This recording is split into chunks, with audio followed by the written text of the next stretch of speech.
Hello दोस्तों, welcome to mind update. मेरा नाम है जय सिंह।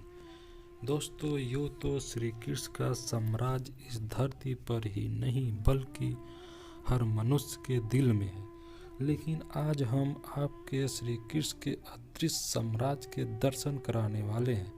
धरती के सतह पर नहीं बल्कि समुद्र के गहराइयों के रेत में लिपटा है, जहाँ श्री कृष्ण ने कभी अपनी सत्ता की शुरुआत की थी, जहाँ कण कण में श्री कृष्ण लीलाओं का साक्षी था। आज वहाँ सिर्फ समुद्र की लहरों का शोर सुनाई देता है। गोमती नदी और अरब सागर के संगम पर बसा विशाल और इतिहास को जोड़ता यह नगर आज भी श्रद्धालुओं के लिए देवभूमि है। भारत के पश्चिमी तट पर लगभग 6500 किलोमीटर स्क्वायर में फैले गुजरात में सौराष्ट्र जिले की तरफ से बढ़ते हैं तो दूर से ही आसमान को चीरकर सनातन धर्म का बखान करती धर्म ध्वजा ये संदेश देती हुई दिखती है कि यहाँ से साक्षात मोक्ष का पवित्र धाम शुरू होता है। यहाँ से हिंदू धर्म का तीर्थ शुरू होता है और यहीं से शुरू होता है द्वारकाधीश का साम्राज्य, जिसका कुछ हिस्सा आज समुद्र की गहराइयों में कहीं गुमसा हो गया है। आज हम श्री कृष्ण के द्वारका के खोज के विषय में बताने वाले हैं, जो अद्भुत है, अकल्पनीय है, अविश्वसनीय है, जिसे स्वयं श्री कृष्ण ने बसाया था, जहाँ पर वो अपनी प्रजा के साथ रहते थे, जहाँ उनका राजपाट था। लेकिन आखिर ऐसा क्या हुआ था कि पूरा साम्राज्य समुद्र के अंत गहराइयों में समा गया? तो चलिए जानते हैं इसके पीछे का रहस्य। द्वारका के पौराणिक पृष्ठभूमि के देखें तो भगवान विष्णु के 8वें अवतार श्री कृष्ण ने बसाया था।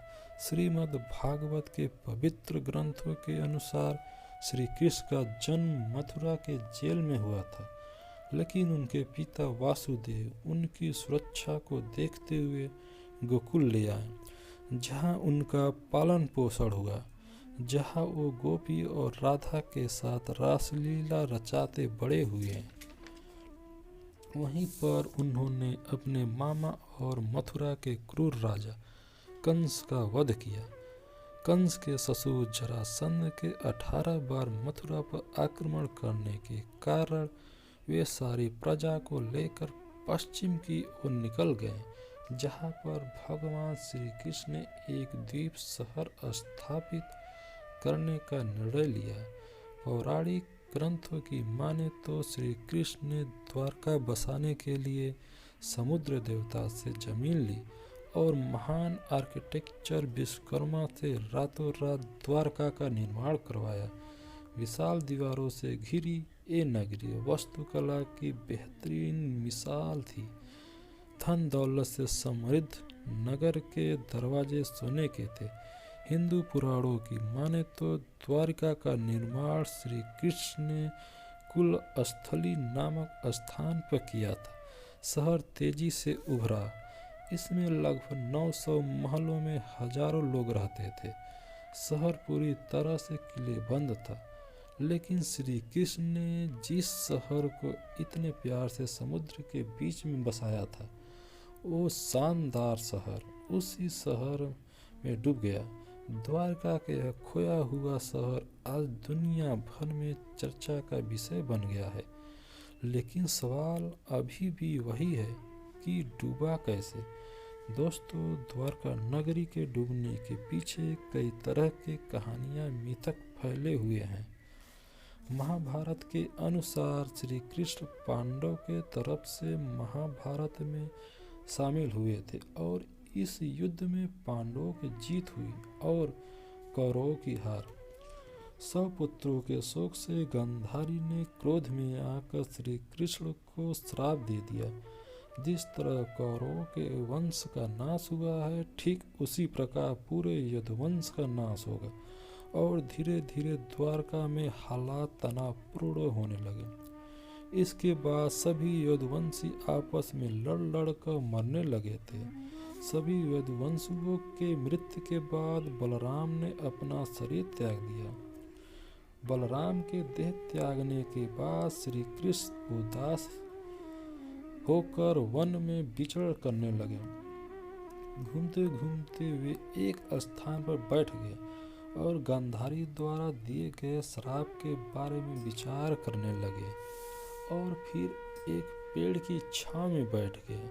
इसी समय जरा नामक एक शिकारी का बाण उनके पैर में आकर लग गया, जिससे शिकारी ने दूर से उनके पैर के अंगूठों को हिरण का मुख समझकर बाण चला दिया था। जब वो शिकारी शिकार उठाने पहुंचा तो श्री कृष्ण को देखकर क्षमा मांगने लगा। श्री कृष्ण ने उसे अभयदान देकर देह त्याग दिया। अर्जुन को कृष्ण के देह त्याग का संदेश मिला तो वे बहुत दुखी हुए। इसके बाद अर्जुन ने द्वारका नगर में शेष बचे सभी लोगों को हस्तिनापुर चलने की तैयारी का आदेश दिया। फिर अर्जुन ने प्रभात क्षेत्र कर सभी यदुवंशियों का अंतिम संस्कार किया।